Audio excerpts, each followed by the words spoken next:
اتعرف عليك بالاول وارحب فيك على شبكه اخبار الارز نيوز يلي مرتبطه بلبنانيه تي في. اهلا وسهلا فيكي. انا المهندس عمر الأطرش، مهندس معماري. بشتغل بالديكور وبالمقاولات ان جنرال. اوكي. عمر، انا حكيت معك قبل اللقاء وعرفت انك انت من سوريا. نحن هلا موجودين على ارض لبنان. برنامجنا بيعمل يعني سبوت على كل حدا مجتهد، كل حدا كان موجود عنده شيء أزمة ما، سواء كانت أزمة مالية أو بسبب الظروف الاقتصادية أو بسبب اللجوء أو الحروب أو شيء من هذا القبيل. بعرف انك من سوريا، حكيني شوي عن تجربتك وكيف انه الحرب اثرت فيك وكانت هي سبب في انطلاقه جديده لإلك ونجاح جديد، خاصه وانك حكيت معي انك رجل اعمال موجود هلا عم تشتغل بشيء كبير بالسعوديه. اوكي.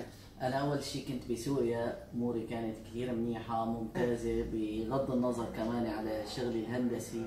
كنت داخل بمجال الصناعه، اسست عباره عن مصنع زيت مبدئي وبعدين كبرته، بالاضافه لشغلي بالهندسه. كمقاولات اشتغلت مع شركات كثير كبيره. اجت الحرب، هي اثرت علينا كثير. اضطريت اطلع، ما اقدر اضل بالبلد. يعني كان وضع الجيش بتعرفي انت الشباب كثير، الوضع بسوريا كان ياثر عليهم، فما قدرت اطلع. وطلعت بعدين بزياره على السعوديه، ومن هنيك رجعت بديت من الصفر. عمر، خليني اقول لك انه من البدايه عائلتك يعني كانت عائله ميسوره الحال بسوريا، كانت احوالكم كيف؟ كنت موجود بمدينه ولا بضيعه ولا شو كان؟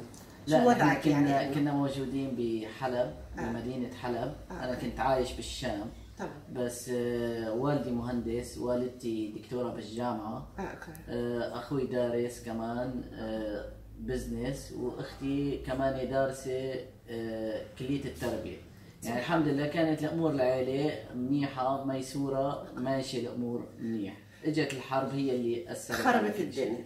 بالضبط. هاي هلا طيب، اللي عائلتك موجوده معك بالسعوديه، مثلا ظروفكم هلا بسبب الحرب تحسنت شوي خاصه بعد البزنس اللي فتحته بالسعوديه؟ لا، هلا والدي ووالدتي موجودين بتركيا. الوضع السوريين هو الوضع العام اللي صار بالبلد، اللي كل السوريين هيك، كل مين بجهه. اخوي باوروبا، اختي بقطر، اهلي بتركيا، انا بالسعوديه، فكلياتنا متفرقين. طيب، تجربتك او تجربه الحرب اثرت فيك سلبي ولا ايجابي؟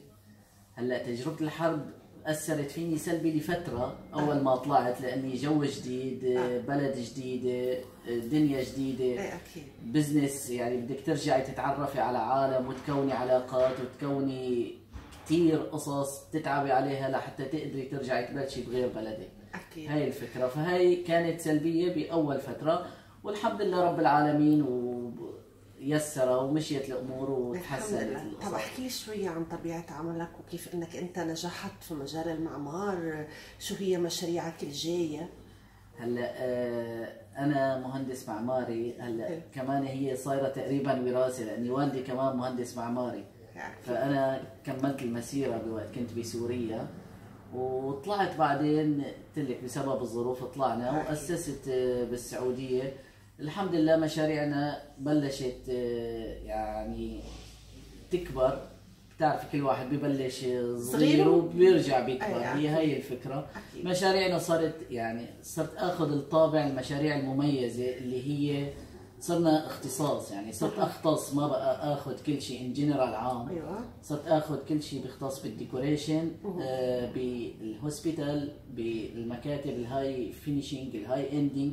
هاي المشاريع الخاصه صرت اركز عليها. خليني اقول لك انه انت هاليومين بكونجي ببيروت. انا جاي بكونجي ببيروت. شو رايك بالبلد؟ كثير بجنن ولا؟ بيروت كثير حلوه. هي ما بتفرق طبيعتها عن طبيعه واحد سوريا كشعب وكبلد، اثنين واحد. يعني من اول ما كنا ولهلا موجودين بس مع بعض. اذا نحن ببيروت فاكيد رح تقلي شو اكثر شيء استمتعت فيه هون وحسيت انه عن جد كثير طبيعته قريبه كثير، او بذكرك ببلدك بالحياه اللي انت كنت عايشها. هلا اللي شفتها هي الجبال هي المنطقة القديمة بجبيل، هي اللي ذكرتني بحلب، بأسواق القديمة، بكافياتها، بالقهاوي تبعيتها. هاي أكثر شيء ذكرتني بالبلد. هيدا أكثر شيء حبيته هون. بالضبط.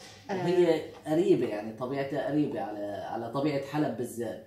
بتمنى لك كل توفيق وكل خير يا رب، وإن شاء الله من نجاح لنجاحات أكبر، وأكيد رح ألتقى فيك مرة تانية. وخليني أقول لك أهلين فيك ببلدك الثاني، وسعيدة بوجودي معك اليوم على اللبنانية تي في والأرز نيوز. ميرسي إليك، وإن شاء الله كمان نلتقى بحلب أكيد إن شاء الله ببلدنا كمان سوريا. أكيد.